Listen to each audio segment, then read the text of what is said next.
নমস্কার বন্ধুরা, কাজল ভিলেজ কিচেনে সকলকে স্বাগত জানাই। রোজকার মতো আজও রান্নাঘরে চলে এলাম। আজকে একদম পাউরুটি দিয়ে মজাদার, মুখে জল আনা দু রকমের মিষ্টি করে আপনাদের সঙ্গে শেয়ার করব। খুব চটজলদি হয়ে যাবে।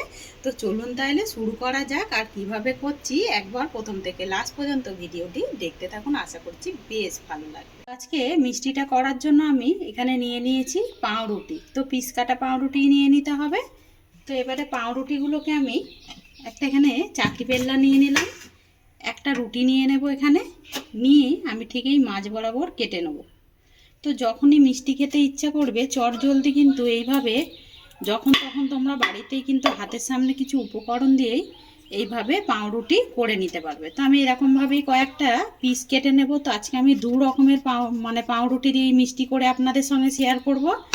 তো এইগুলো যে রয়েছে এইগুলো কিন্তু ফেলে দেবো না, এইগুলো কিন্তু বাচ্চাদেরকে দারুণভাবে টিফিন করে দেওয়া যাবে। এইটা আমি পাশে এখন রেখে দেবো। তো এইটা দিয়েও আমি একটা অন্য কিছু করে আপনাদের সঙ্গে শেয়ার করব। আমি কেটে নিয়েছি পাউরুটিগুলোকে। এবারে আমি যে আরেক রকমের মিষ্টি তৈরি করব তার জন্য আমি এখানে একটা পাউরুটি নিয়ে নিলাম। এবার আমি এই কালো অংশগুলোকে চারিদিকে একটু বাদ দিয়ে দেব, তাতে করে মিষ্টিগুলো কিন্তু দেখতে বেশ সুন্দর হবে। চাইলে কিন্তু এইগুলোও তোমরা রেখে দিতে পারো, রেখে দিলেও কিন্তু মিষ্টি তৈরি হয়ে যাবে। আর এইগুলোও কিন্তু ফেলার না, এইগুলো দিয়েও কিন্তু দারুণ স্বাদের খাবার তৈরি হয়। বাচ্চাদেরকে তোমরা অনায়াসে কিন্তু করে দিতে পারবে। তো এবারে এই যে রুটিটাকে নিয়েছি এটাকে আমি এইভাবে 4 ভাগে ভাগ করে নেব। তো এইভাবে 4টে টুকরো করে নিতে হবে। ঠিক মাঝ বরাবর একবার টুকরো করে নিলাম, আবার সাইড থেকে এইভাবে 4টে ভাগের ভাগ করে নেব। তো এই দেখুন এইভাবে আমি সমস্ত রুটিগুলোকে কেটে ফিরে আসি। তো সমস্ত রুটিগুলোকে কেটে নিয়েছি, আর কতটা সুন্দর দেখতে লাগছে দেখুন। আর একেবারে এরকমই যদি পাউরুটি দিয়ে আমরা মিষ্টি তৈরি করি, বাচ্চা থেকে বড় কিন্তু সবাইরই পছন্দের হবে। ওর দিকে একটা কড়ার মধ্যে সাদা তেল গরম হতে বসিয়ে দিয়েছি, আর তেলটা কিন্তু দেখতে পাচ্ছ খুব ভালোভাবেই গরম হয়ে গেছে। আর এই তেলের মধ্যে এবারে আমি এই কেটে রাখা পাউরুটিগুলো দিয়ে দেব। আর এই পাউরুটিগুলোকে সুন্দর করে একদম লাল লাল করে ভেজে নিতে হবে। সমস্ত পাউরুটিগুলোই দিয়ে দেব।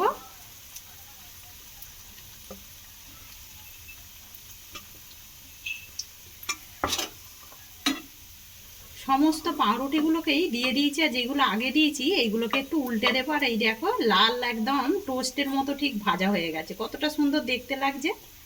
আর এইগুলো খেতে আরও বেশি ভালো লাগে। এইগুলোকে কিন্তু এইভাবেই একটু লাল লাল করেই উল্টে পাল্টে ভেজে নিতে হবে। বেশ সুন্দরভাবে কিন্তু লাল লাল করে ভাজা হয়ে গেছে। এবারে একটা প্লেটের মধ্যে তুলে নেব। আর এইগুলো কিন্তু এরকমই গোল্ডেন একদম লাল লাল করেই ভেজে নিতে হবে, তাতে করে মিষ্টিগুলো কিন্তু খেতে বেশি ভালো লাগবে।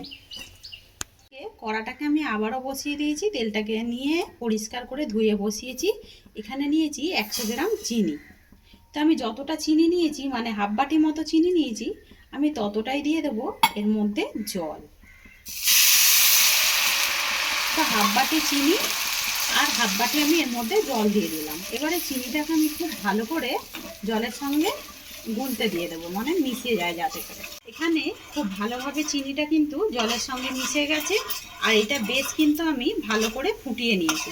ফোটানোর কারণে এখানে কিন্তু চিনিটা বেশ একতার দুতারের মতো হয়ে যাচ্ছে, দেখতেই পাচ্ছেন। এইভাবে চিনি শিরাটাকে তার মতো করে নিতে হবে। এবার আমি এই শিরার মধ্যে দিয়ে দেবো যে ভেজে রাখা মিষ্টিগুলোকে। তো গ্যাসটাকে আমি একদম বন্ধ করে দিয়েছি এই সময়। এবার আমি ভেজে রাখা মিষ্টিগুলোকে বা টোস্টগুলোকে আমি এর মধ্যে দিয়ে দেব। সমস্ত টোস্টগুলোকেই ওই একইভাবে দিয়ে দেব। সমস্ত টোস্টগুলোকেই একইভাবে এইভাবে দিয়ে দেব মিষ্টির মধ্যে। যেইভাবে ঠিক ভেজেছিলাম সেইভাবেই দিয়ে দিলাম। দিয়ে এবারে উল্টে পাল্টে চিনি শিরার মধ্যে খুব ভালো করে এগুলোকে ডুবিয়ে নিতে হবে। সমস্ত মিষ্টিগুলোকে আমি খুব ভালো করে চিনি শিরার মধ্যে এপিট ওপিট করে ডুবিয়ে নিয়েছি। আর মিষ্টিগুলোর মধ্যে খুব ভালো করে মানে চিনি শিরাগুলো একদম সোপ করেছে। এবার আমি একটু চিনি শিরাগুলোকে ঝেড়ে ঝেড়ে তুলে নেব। আর এইটা কিন্তু এরকম গরম থাকা অবস্থাতেই দিয়ে দিলেই কিন্তু ভালো হয়। এখানে অনেকটা চিনি শিরা কিন্তু বেশ বেঁচে আছে। এই চিনি শিরার মধ্যে দিয়ে দেবো আমি 4 চামচের মতো দুধ, গরুর দুধ নিয়েছি, তোমরা চাইলে যে যেরকম প্যাকেট দুধও নিতে পারো। কিন্তু গরম হয়ে গেছে, আর এর থেকে বেশি গরম করব না। এবারে এর মধ্যে আমি দিয়ে দেব গুঁড়ো দুধ বা পাউডার দুধও বলতে পারো। চা করারই দুধ আমি এখানে নিয়ে নিয়েছি, এর মধ্যে দিয়ে দিলাম। দিয়ে এবারে খুব ভালো করে মিশিয়ে নেব। আর এইটা কিন্তু গ্যাসটাকে একটু আস্তে রেখেই, বা দুধটা যখন হালকা গরম হবে তখনই এই দুধটা মেশানোর চেষ্টা করবে, তাতে করে কিন্তু বেশ খেতে বেশ ভালো লাগবে। আর না হলে কিন্তু একদম দুধটা ডেলা ডেলা পাকিয়ে যাবে। আর এইটা কিন্তু ক্ষীরটা দেখুন, বলতে পারেন যে পাউরুটির মধ্যে পুরটা দেব, সেটা কিন্তু একেবারে হয়েই এসেছে। ক্ষীর বলতে পারো, কতটা সুন্দর হয়েছে দেখুন। আর এইটা কিন্তু কড়া থেকে এই ফাঁকে ছেড়ে যাচ্ছে। এইভাবে একটু নাড়াচাড়া করে আমি শুকিয়ে নেব। আর একটু থেকে ছাড়তে শুরু করেছে, এবার আমি এটাকে নাবিয়ে ঠান্ডা করতে দিয়ে দেবো। একটা কড়া বসিয়ে দিয়েছি, এখানে আমি মালাইটা রেডি করার জন্য তো এখানে দিয়ে দেব 1 বাটি দুধ, মানে গরুর দুধই নিয়েছি, এইটাই দিয়ে দেব। এর মধ্যে দিয়ে দেব 2টো এলাচ, চাইলে তোমরা এখানে গুঁড়ো এলাচও ব্যবহার করতে পারো, এতে করেও হবে। এবারে আমি এখানে দিয়ে দেব 1/2 বাটির মতো পাউডার দুধ, তাতে করে ক্ষীরটা খেতে কিন্তু বেশ ভালো লাগবে। আর এইটা আমি আগেই বলেছি, দুধটা কিন্তু আমার আগে থেকে জাল দেওয়া ছিল, তাই জন্য আমি হালকা একটু গরম করে নিয়ে দুধটা এর মধ্যে ব্যবহার করলাম।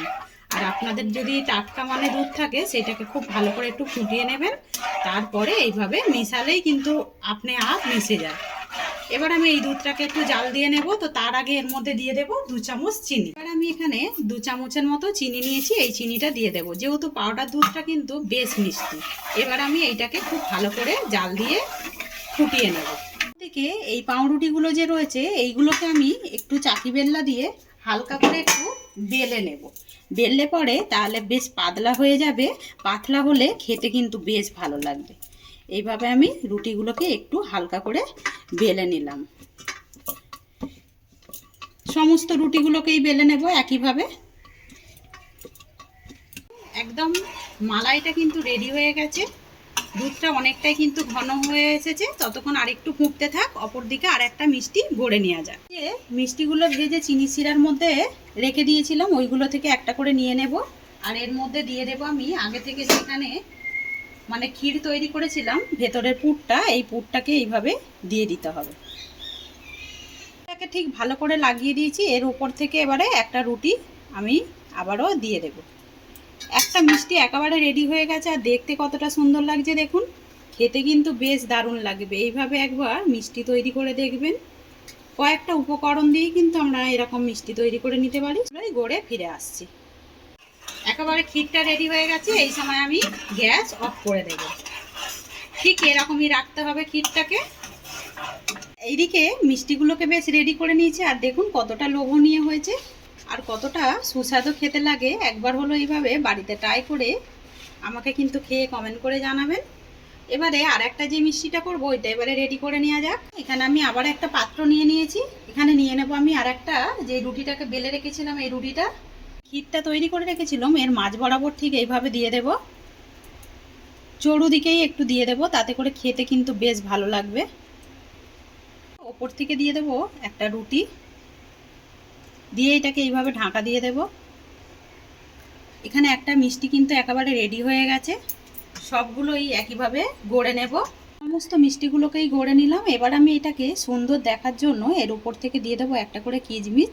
তোমাদের কাছে যে কোনো ড্রাই ফ্রুটস থাকলে দিয়ে দিতে পারো, যেমন কি পেস্তা, কাজু, যে কোনো দিয়েই সাজিয়ে নিতে পারো। তা আমি এর উপরে একটা করে কিশমিশ দিয়ে দিলাম, এতে করে দেখতে বেশ সুন্দর লাগবে। অপর দিকে যে মালাইটাকে আমি গড়ে রেখেছিলাম, এই মালাইটাকে আমি একটা হাতা বা চামচের দ্বারা আমি এর মধ্যে রুটির মধ্যে দিয়ে দেব বা মিষ্টির মধ্যে দিয়ে দেব।